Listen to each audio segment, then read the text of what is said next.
Olá! Como o Espiritismo nos ajuda a entender o mundo? É isso que o nosso programa se propõe a mostrar em conversa com estudiosos do Espiritismo. E o tema do nosso programa de hoje é Suicídio. Por que interromper a vida? Prepare-se, Entre Dois Mundos está começando agora.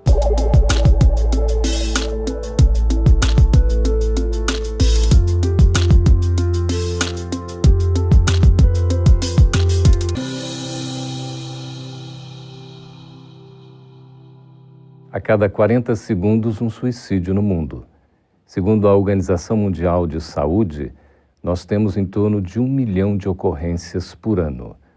No Brasil, na última década, são mais de 100 mil casos e no mundo, mais de 10 milhões. É uma epidemia silenciosa sobre a qual a gente precisa conversar, o suicídio. O que será que leva uma pessoa a interromper a sua própria vida? Para conversar sobre esse assunto, estamos recebendo aqui o Dr. Allan Kardec Napoli, que é médico homeopata. Seja muito bem-vindo. Muito obrigado pelo convite. E também Maíse Braga, divulgadora da doutrina espírita. Seja bem-vinda, Maíse. Obrigada, amigo. Olha, esse tema é um tema tão importante que volta e meia a gente está conversando sobre ele. Mas é um assunto que, de um modo geral, não se costuma tratar muito. Por que a gente tem ainda esse tema, Maíse, Dr. Allan, como uma espécie de tabu? Porque eu acho que o suicídio traz uma série de consequências para as pessoas em torno de quem se mata. E percebo que os relatos das famílias são difíceis, porque todo mundo se pergunta, mas eu não percebi. Por que ele não pediu minha ajuda? Eu não olhei nos olhos dele o suficiente. Como é que ele estava vivendo aquele drama e eu não sabia? Isso gera consequências emocionais muito grandes. E a pessoa prefere ocultar o real motivo porque a pessoa matou-se e até dela ter se matado. Amigos meus médicos de institutos médicos legais dizem que há famílias que vão exigir que no atestado de óbito não conste que a causa do óbito foi suicídio. Que, aliás, isso parece ser bastante recorrente, não, Dr. Kardec? Você fala as essa omissão do registro. Omissão pelo sofrimento da família, porque é um sofrimento de todos, né? Então, todos se sentem culpados, né? Como se fosse, eu não fiz tudo que eu podia fazer por aquela. Por que eu não conversei mais? Por que eu não falei da esperança, né? E a doutrina espírita nos fala da eternidade, da reencarnação, a esperança para um mundo melhor. Quer dizer, nós, com a doutrina espírita, nós temos claridade para isso, né? O que leva uma pessoa a tirar a sua própria vida? É o materialismo, né? A pessoa ela tem um sofrimento profundo. Ela vê-se como se tivesse só aqueles 90 anos dele, que para nós é minutos perante a eternidade, e ele, não tendo conhecimento da religiosidade, do Evangelho de Jesus, ele perde o contato com a sua harmonia e acaba decepcionando consigo mesmo e decepcionando-se com a vida. Maíse, a questão do suicídio ocorre em várias faixas etárias, né? O Dr. Allan Kardec estava falando até das pessoas um pouco mais na idade já mais avançada.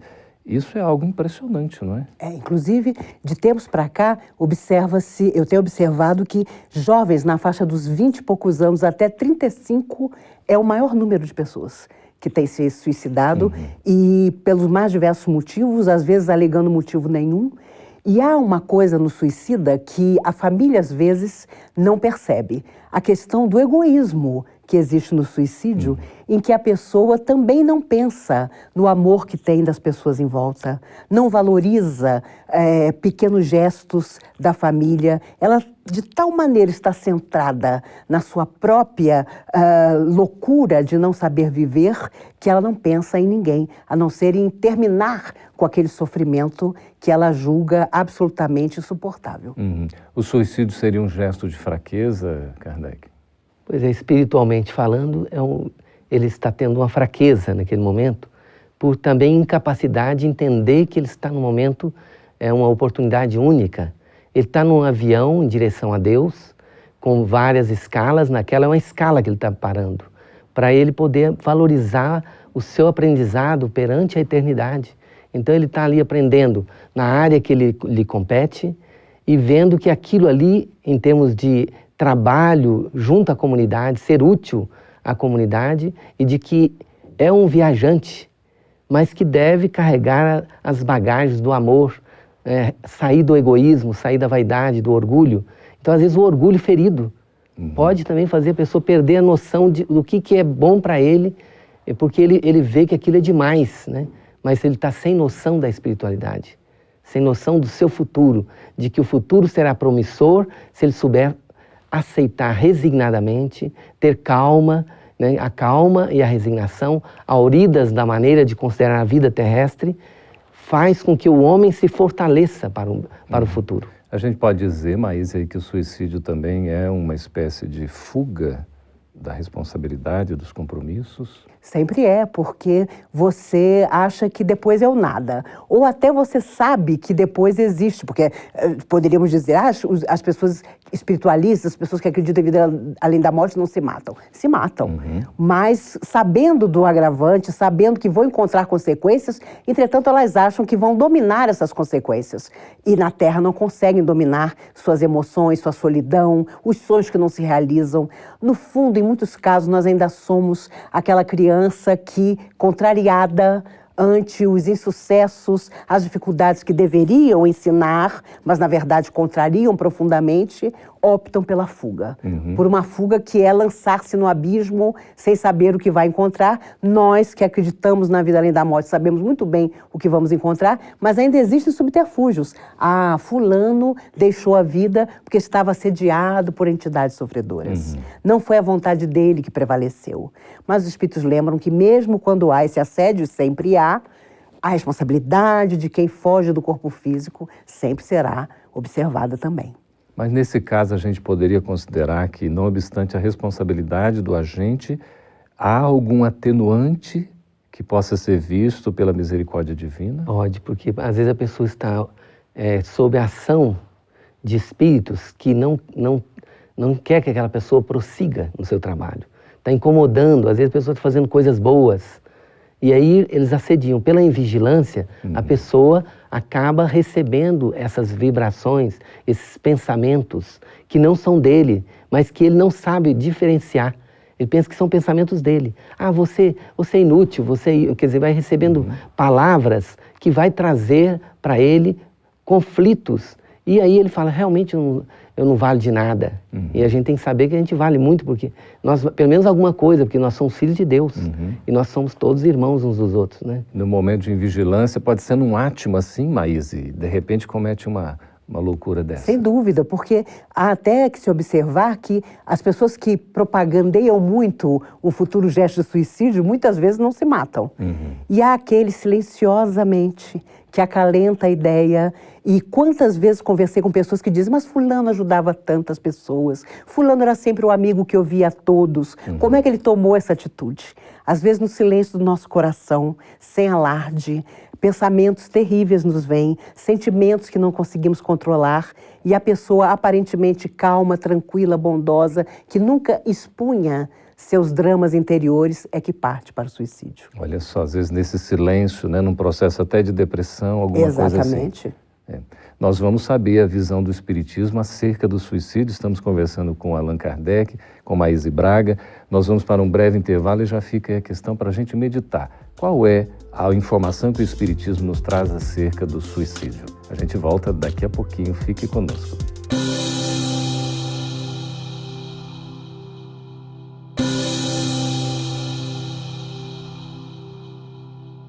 Estamos de volta com o programa Entre Dois Mundos, conversando a respeito do suicídio.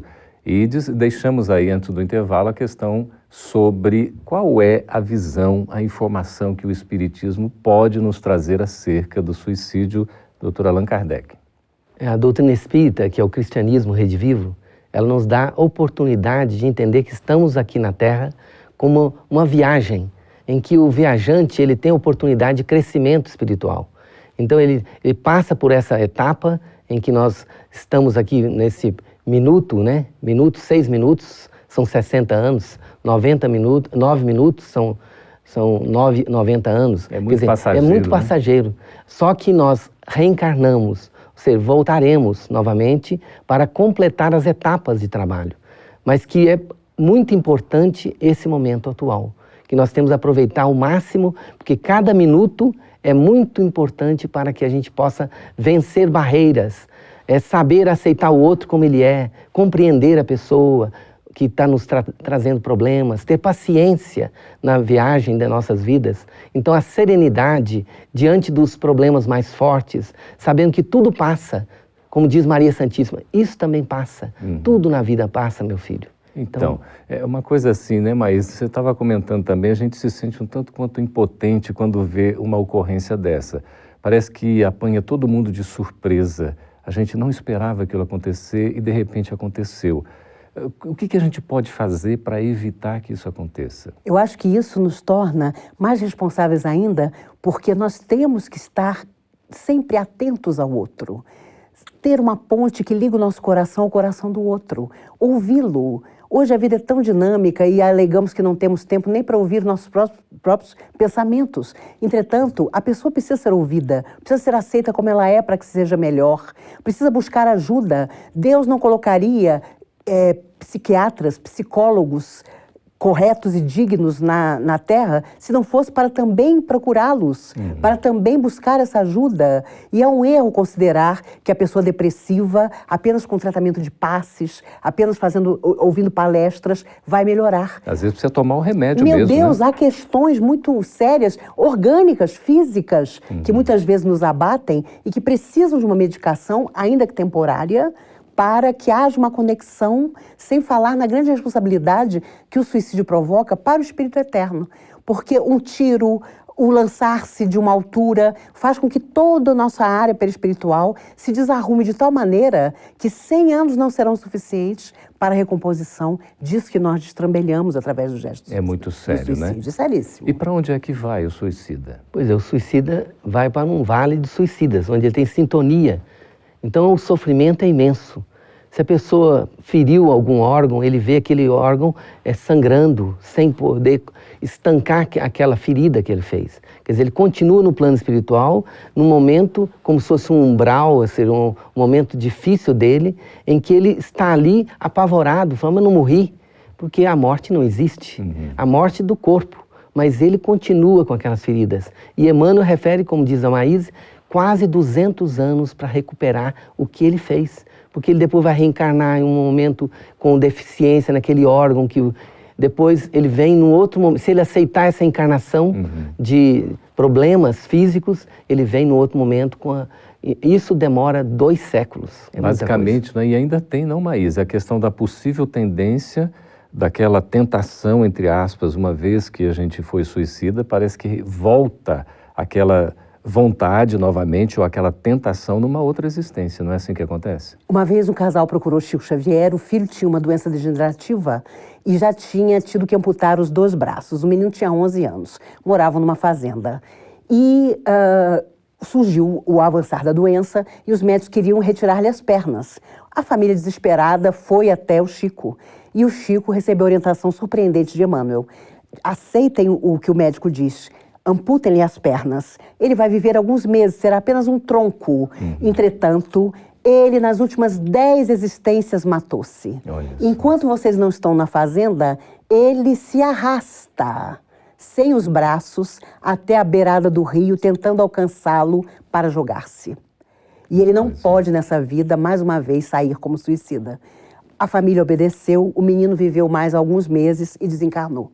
E depois a família foi lá ao Uberaba agradecer ao Chico e Emmanuel disse que ele tinha finalmente concluído uma grande prova sem haver se matado. Isso é seríssimo porque às vezes as enfermidades também nos trazem resgates de suicídios anteriores e nós nos recusamos a isso, partimos para situações dolorosas que vão agravar ainda mais a nossa situação.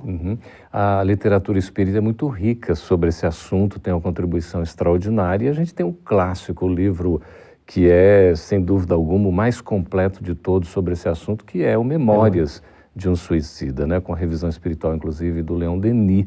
Ali, Ivone do Amaral Pereira, psicografando o poeta português Camilo Castelo Branco, fala a respeito desse Vale dos Suicidas, não é, doutora Alain? Mas a gente pode dizer que todo suicida vai para esse vale? Ele vai vai para um local onde são de pessoas que te retiraram a possibilidade da vida. Então, o que ela chamou de Vale dos Suicidas. É um local magneticamente sintonizado com o crime de sua própria eliminação.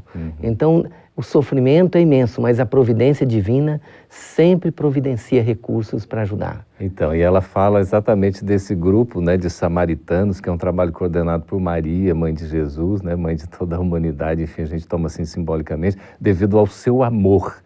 Esse é o fundamento, mas é o amor que faz com que esses nossos irmãos, às vezes nós mesmos em situações semelhantes, sejamos resgatados. Exatamente. E o impressionante é observar nos relatos que mesmo com enorme amor, eles não podem derrogar certas leis. Então percebe-se em Memória Suicida, por exemplo, essa obra magnífica, que eles só eram retirados dos seus locais de sofrimento quando todo o tônus vital que deveriam ter vivido na Terra estava extinto. Então vinha uma sensação de desmaio, de fraqueza absoluta, e eles eram recolhidos pelos servos de Maria só aí naquele instante. E Camilo deixa bem no primeiro capítulo a ideia da sua revolta, porque as ambulâncias, os aparelhos que vinham buscar as pessoas, chamavam pelos nomes. E eram aqueles que já estavam caídos e eram relevados. E Camilo ficava revoltado. Como que o nome dele não era chamado? Mas porque ainda havia um final de tônus. E é emocionante quando ele depois entra numa casa, já socorrido pelo Hospital Maria de Nazaré, e uma folhinha na cozinha o faz perceber que 14 anos se haviam passado do seu suicídio. E é um choque vibratório absoluto, porque eles perdem a noção do tempo. E o sofrimento parece eterno. É, a questão das penas eternas, né? É como o espírito está sentindo aquilo. Cabe orar, doutora Allan Kardec, para os suicidas? A oração é uma bênção, que Deus deu essa oportunidade para cada um de nós poder ajudar uns aos outros. Então essa ligação com o Pai harmoniza os sentimentos daquela pessoa, igual quando a pessoa está num lugar muito quente e chega uma chuva suave para amenizar aquele sofrimento. Um refrigério. Refrigério. Pois é, nós estamos conversando com Allan Kardec, com Maíse Braga, a respeito desse assunto tão importante. Se você estiver gostando do programa, quiser ouvi-lo novamente, assistir outros programas também, pode acessar o Gotas de Luz, está no seu vídeo, o endereço, e você estará conosco em outras vezes. A gente vai fazer um breve intervalo e voltamos já no próximo bloco para responder as questões dos nossos espectadores. Fique aí, a gente volta daqui a pouquinho.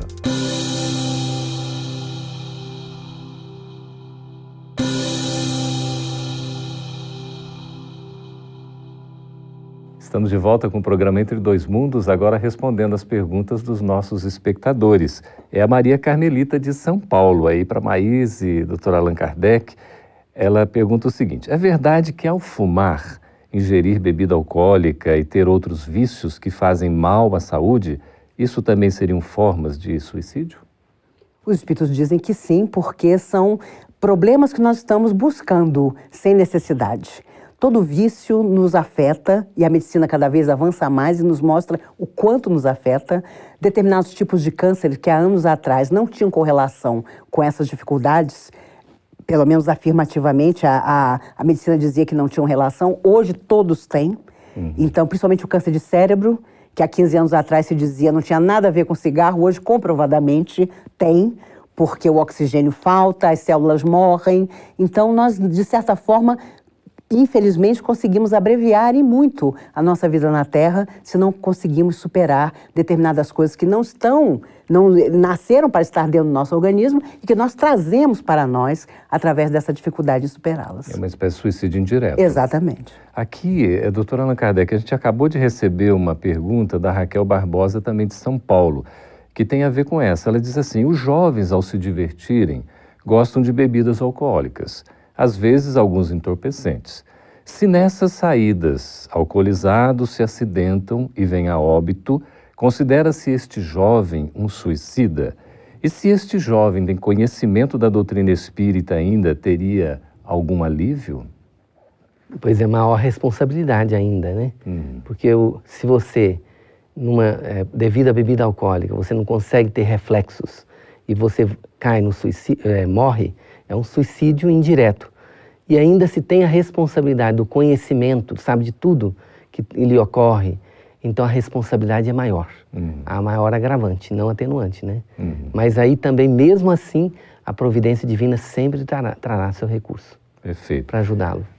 Márcio Henrique de Santos, São Paulo, pergunta o seguinte: para onde vão os homens bomba que se suicidam de forma tão brutal com o corpo físico e acreditam ir para um harém? Veja a enorme dificuldade e a grande decepção quando retornarem à consciência de que todas aquelas promessas que tinham, inclusive ligadas à sua religiosidade, não encontraram além da vida física. E não só assumem a responsabilidade do próprio suicídio, mas de tudo o que aconteceu em torno. São almas que levarão muito tempo até para recomporem o próprio perispírito pela grande violência do seu gesto. E depois a parte psíquica levará ainda mais tempo para ser recomposta. Depois o aceitar que era um gesto extremo que jamais poderia ter sido colocado como algo divino. Ainda mais tempo. Então é um longo, longo período que nem podemos precisar de retorno à verdadeira consciência, à verdadeira humanidade, para então novas etapas que com certeza serão muito dolorosas. Só para ficar bem claro para nós, não há programação então de alguém vir numa existência para se suicidar? De forma alguma. Não o existe. fracasso da alma nunca é uma programação. Seja qual for o fracasso, seja qual for o caminho escuso, ele nunca existe como destino para nenhum de nós. Ok. Então nós temos aqui o Gustavo Lírio, de Vitória, no Espírito Santo, perguntando o seguinte, doutor Allan Kardec: pode existir algum caso de suicídio em que o espírito não passe pelo umbral? Pois é, se for um caso de loucura, às vezes a pessoa não tá consciente do caso. A embriaguez também. Às vezes a pessoa está embriagada e desencarna, igual no caso. Às vezes tem atenuantes também, nesse sentido que nós estamos lembrando agora. É um atenuante porque ele não estava com a consciência plena. Então, realmente, ele pode ficar num lugar intermediário, assim, devido à responsabilidade parcial do caso. Mas sempre existe responsabilidade. Certo.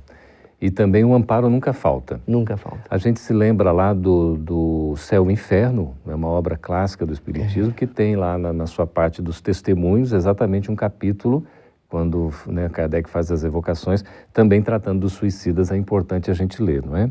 Temos o Carlos Vitor, de Brasília, do Distrito Federal, perguntando o seguinte: Maíse, aquele que opta pela eutanásia, nisso caso os países que permitem, está cometendo suicídio? A grande dificuldade da eutanásia é a questão do sofrimento, que muitas vezes é tão grande que a família considera que é insuportável. E o próprio paciente, hoje, em muitos países, tem a possibilidade de determinar que deseja uma substância que elimine aquele sofrimento.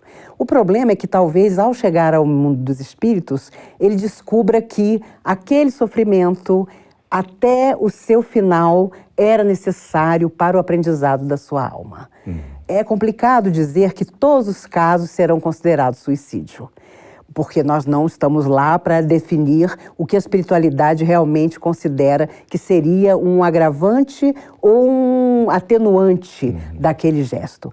Há situações tão dolorosas em que a própria medicina não tem mais como ajudar, que muitos médicos alegam que, se pudessem, abreviariam a vida da pessoa, porque a dor é insuportável e a medicina já chegou a um limite que ela não consegue mais auxiliar. Isso é da alma. A escolha que a alma faz, ela mesma terá responsabilidade ao chegar ao mundo espiritual e com certeza assumirá. Eu acredito que muitas almas que optam por abreviar o seu sofrimento, ao chegar ao mundo espiritual, alegarão com consciência que foi uma opção delas ter abreviado, às vezes em horas, às vezes em dias ou meses, nunca sabemos, porque do dia e da hora só o Pai sabe, o seu sofrimento. E aí vão responder de acordo, né, com Exatamente, a lei e tal. viverão outras situações. E no caso, doutor Allan Kardec, você como médico, como é que vê, e espírito também, essa situação? Eu acredito assim que eutanásia nunca, né? Porque eutanásia é você perder minutos de você poder se recompor espiritualmente. Então, se você consegue continuar no sofrimento, aceitando resignadamente, usando os recursos da medicina, mas os recursos que vão dar alívio, mas você tem a calma e a resignação dentro de você, e o médico também ter essa calma e a resignação, Melhor é assim. melhor para o espírito. Bom. Então vamos lá, a Mara Cecília, de Anápolis. Vai para o umbral aquele que ajuda o que comete suicídio? Vê aqui que o pessoal, né, as pessoas têm... Peraí, de repente eu não colaborei para evitar, será que eu tenho responsabilidade? Aqui, no caso, ela pergunta, aquele que está ajudando o outro a cometer o suicídio, se vai para o umbral também? Geralmente aquele que ajuda é o futuro pai, mãe de uma alma enferma que volta com limitações, com autismo. Você conversa com pais de autistas, você percebe claramente que o desejo de todo pai, de toda mãe com filho autista é que ele se desenvolva. Ele admite, enfim, a enfermidade, a limitação, mas quer que haja grandes benefícios. E hoje já existe, na psicologia principalmente, uma série de condições para que o autista melhore muito, mas nunca será a realização daquele sonho, daquele pai, daquela mãe, como ele pretende. Aquela tranquilidade absoluta de uma vida normal. Até pelas limitações naturais. Pelas limitações naturais. E o autismo, sem dúvida, é um suicida que retorna, escondido naquele corpo, que evita o contato com o outro, que não tem noção do perigo. E o pai e a mãe, com certeza, são as almas que contribuíram para o fracasso daquela alma em outra vida e agora o recebem carinhosamente na família. Que maravilha, é a providência do amor cuidando de tudo, né? Agradecemos, Maísa, a sua presença. Agradecemos também, Kardec, a sua presença aqui no programa. Eu que agradeço. Agradecemos a todos vocês que fizeram as suas perguntas, as suas questões, sugestões. Continue escrevendo para nós, nós estamos à disposição com o endereço no vídeo. Muito obrigado pela presença, até o próximo Entre Dois Mundos.